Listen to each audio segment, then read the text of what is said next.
So, what's up sa inyo mga Sir Ulo? Another day, another chapter in our life. Thanks God. Ito pala ako ngayon sa NBI para kunin yung NBA ko kasi ngayon na yung release niya. Ngayon na kasi yung releasing ng NBA ko, guys. And then sa Wednesday, start ko na sa trabaho ko ulit. Nasa EDSA na ako, guys. Putik na. Doon pa ako sasakay sa kapila. Doon sa may pa-northbound.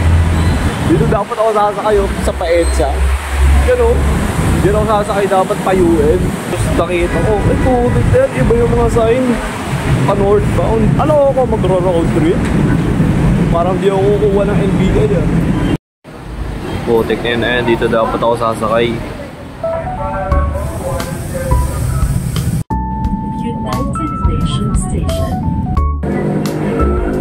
Sa NBA na ako, guys. Putik na yun, may nagkakagulo dun, bibidyoan ko sa kada para mag-viral. Diba? Ganun yung mga tao binibidyoan sa, tapos ipopo sa reels, tapos kikita ng pera, diba? Mindset ba?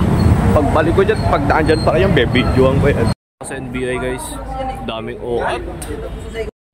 So guys, tapos na ako muna NBA. Handa na ako magkaroon ng salapi at maging alipin ng salapi ulit. You know.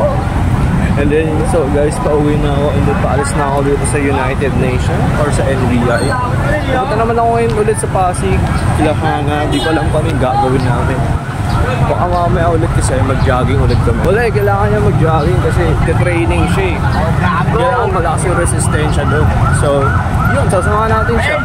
Para sa kalusugan naman din namin to eh. Diba? Alis na ako dito, guys. Bisa. Sakto pag-uwi ko, pak! Naulan na, guys! Tiga nyo, naulan no. Bang! Puro mga nakapayong na. Tignan nyo, paano kaya pag nahulog ako dyan? Paano kaya pag nahulog yung gamit ko ulit dyan? Ano kaya gagawin ko, no? Siyempre tatawagin ko yung guard. Tapos balay, mamapad na ako dito, di ba? Intrusive thoughts ko, umahatake. So nandito nga pala ako sa Pasig ngayon, guys. So habang naglalakad nga pala ako papunta Kalahana, may kuwento ako sa inyo. Ito yung nangyari sa NBI. Ganito kasi yun. So may dalawang doon, senior citizen na naghahanap ng priority lane. Wala kasing priority lane doon, guys. Walang priority lane sa releasing ng NBI. So ang nangyari, si nanay, apakaingay. Hinahanap yung senior citizen na pila. So basically, sumingit na lang siya. So muntik pa magkagulo yung yung pila. Muntik pa magkagulo yung pila. Buti na lang naayos agad. Kasi bigla siyang sumingit eh. Pero hindi niya rin naman kasi siguro kasalanan. Kasi sa bagay senior nga, 'di ba? Dapat pinapauna natin. Pero kaso bigla siyang sumingit. Tapos yung isa niyang kasama, naiwan. Tapos pinapasingit niya doon sa unahan niya. O, diba? Pakagulo ng pila. Buti na lang talaga naayos agad ni Kuya or yung mga authorized personnel doon. Buti na ayos agad. E di yun, ayos na yung pila nila.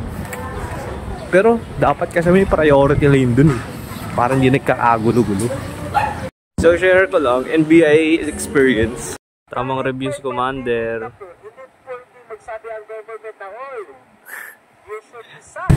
So what's up, guys? Tapos na si Ana mag-review and then maglinis ng mga kanya-kanyang bahay. Tapos ngayon, kakain naman siya ngayon, diba? So nasa Cocopat kami ngayon. Mag-empty naman kami kasi stress na yung kasama ko. And then naulan pa ngayon, guys. Ayun, naulan. Nakambon-abon ngayon dito sa Pasig. Ano ulit sabi mo dito? Ano ulit? Kung parehas lang dulo yung hotdog. Ayun dito. Una kagat. Tinapay agad. Mabali nga po na ito, Agyu. Ano? Agyu. Agyu yan, di ba? Alin? Yung supot. Supot. No. Ba? Ano to? Ano? Tain ng daga. Ito sinisiro, Masarap yun. Sabi ko. Sakay doon ng daga ito, ate, Sakay doon ng daga. Yun nga, nakabili na si Ana ng tinapay niya. Gabi-gabi tinapay Trading Cypress 5 daw. Sunday Spire. Tantuwa yung tao kanina, nakaganon din. Ano ba gagawin ko? Paka-OA. Yung nire-review niya kasi Ito. Yung nire-review niya kasi ano, puro law. Mga batas. Yung mga Human rights, guys. Unang kagat. Napay lang. Balik na lang tayo. Oh, sabihin. Anong oras lang, lalandian pa kayo dyan. Walang pinipiling oras pang ano, kalandi. Sarap talagang sa'yo. Or, Baka may papalit ka pa.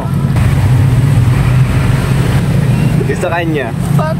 Walang palagi, isang higop pa lang yun naman. Bawas, ayaw na eh. Isa sa akin. Pak! Paubos na eh. Kanya-kanya muna kaming buhay. Paalam ka na. Bye.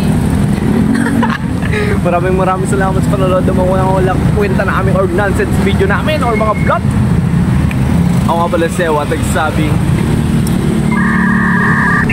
ako na, lahat ng gubat may ahas.